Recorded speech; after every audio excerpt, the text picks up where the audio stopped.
Hey everybody, this is meteorologist Brad. Pat, I'm actually a little under the weather, so I've been able to post a video in a while. And good news, I didn't really have to post a video for a while because, as you likely know, if you're a skier in the southeast, since that storm the first weekend of the month, it's been an incredible January thaw. Just some of the worst conditions for skiing in the southeast we've seen in a while, and it's been an extended period of warm weather. So I wish I had better news for you for the upcoming weekend.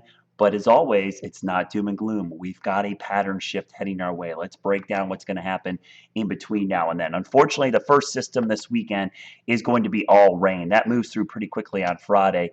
We've got another system that's going to approach Saturday. This looks like all rain as well, but it's the third system that will be a little bit more interesting. This is an upper level system, and there could be some cold air aloft with this, especially up in West Virginia and parts of Maryland where we might actually see a little bit of snow out of this. I'm not counting on a lot. You see the potential for freezing temperatures here through Friday and Saturday. It's a no-go for snowmaking, so don't count on any snowmaking this weekend and none of the natural stuff. But here's the good news. The pattern flip is in sight. We finally see that cold air, which has been bottled up in Alaska. If you haven't seen the temperatures up there, 50, 60 below zero.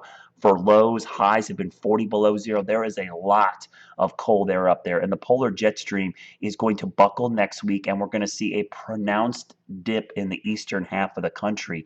You can see cold air begins to spill down into the eastern half of the country as the ridge builds out west and the trough builds in the east. And this could be around not just for a couple days, but maybe for 3, 4, 5, 6 days, and maybe pretend a pattern that's going to go into the first part of February. So are we talking any snow with that? Well, possibly, yes. I think some northwest flow. You see the system this weekend, it's a no-go except for up there in West Virginia and Maryland. This I was talking about, maybe a little bit there with that upper level system, but I wouldn't hold my breath for that. Wait till next week's pattern changes. The Arctic front comes through and the jet stream dips.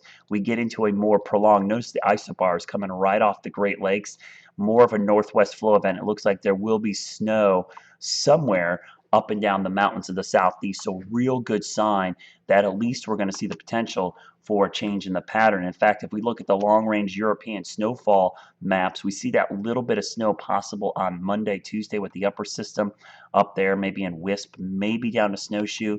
But late week, starting on Thursday, we see that northwest flow develop, and notice the snow beginning to show back up by next weekend. So really good sign here that we're getting a lot of indications that the pattern is going to shift, not for this weekend, mind you. This is really all about next weekend and getting that pattern to change back to cold. And it looks like possibly at least a little stormy, if at the very least northwest flow. So as we go into February, it looks like the pattern's going to flip back pretty quickly. One thing I'll tell you, once it gets cold, we're going to have to make a ton of snow to get us through the rest of the season. A lot of resorts will try to get through all the way into March, and there's always a good sign in the spring. Sometimes some of our best snowfalls in the southeast do occur in late February and early March. So hold out hope. Unfortunately, if you pick this weekend to go skiing, not a great weekend in the mountains, though there is a lot of base on some of these resorts, and you could still get some nice spring skiing in. But remember, the pattern changes. Next weekend is looking really good. Think snow. Have a great weekend. Don't mind this mild stuff. It won't last forever. Eventually, it's going to go away.